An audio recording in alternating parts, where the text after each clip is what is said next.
Today, we're diving into a story about a procrastination habit that was so deeply ingrained it felt totally unbreakable. But then, one single, simple rule changed everything. Let's get into it.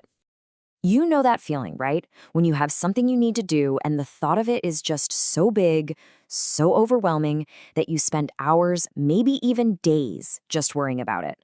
Honestly, probably way more time than it would take to just do the thing. Well, that exact feeling pretty much defined one person's life for years. This is Buck's story. And I have a feeling that, for a lot of us, it's going to sound pretty familiar. To really get how he broke the habit, we first have to understand the trap he was stuck in. It was this relentless procrastination cycle, and it was fueled by a really potent mix of worry and guilt. For Buck, this thing was a vicious loop. It all started with worrying about his homework. That worry would get so intense that he'd just avoid the task completely. But of course, avoiding it just led to this crushing guilt. And what did that guilt do? Well, it just fed right back into the worry for the next assignment. It was an absolutely endless, exhausting cycle that started way back in elementary school and just followed him for years.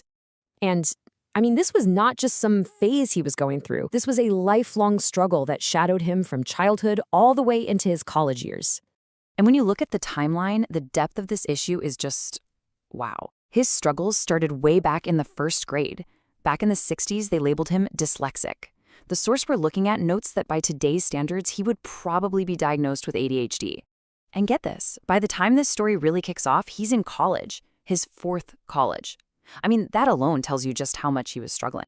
But at that fourth college, something finally clicked. He met a counselor who had a brand new idea, a really radical shift away from asking why he procrastinated, and instead focusing on what he could actually do about it. And the difference in the two approaches was like night and day. See, his old counselor had tried to dig really deep into his past, his relationship with his parents, and the result? It didn't help at all. In fact, it might have even made things worse. But then he meets Dr. Jacob Herring, who suggested something completely different, a super simple change in his behavior. And that one little suggestion, it opened up a whole new path forward. So what was this big revolutionary idea? It was something called the 2-hour rule, a beautifully simple prescription for what felt like a deeply complex problem. Okay, so here's the strategy. Super simple. Step 1, go to the library 5 days a week. Step 2, work for exactly 2 hours, no more, no less. The time was fixed.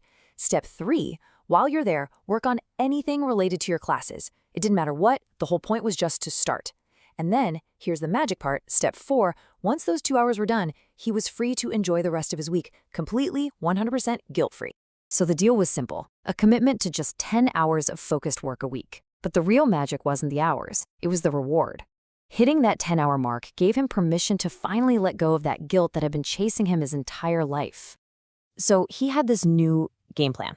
But what actually happened when he put it into practice? Well, the result was nothing short of an instant transformation. And frankly, it was pretty surprising. So it's the question we're all thinking, right?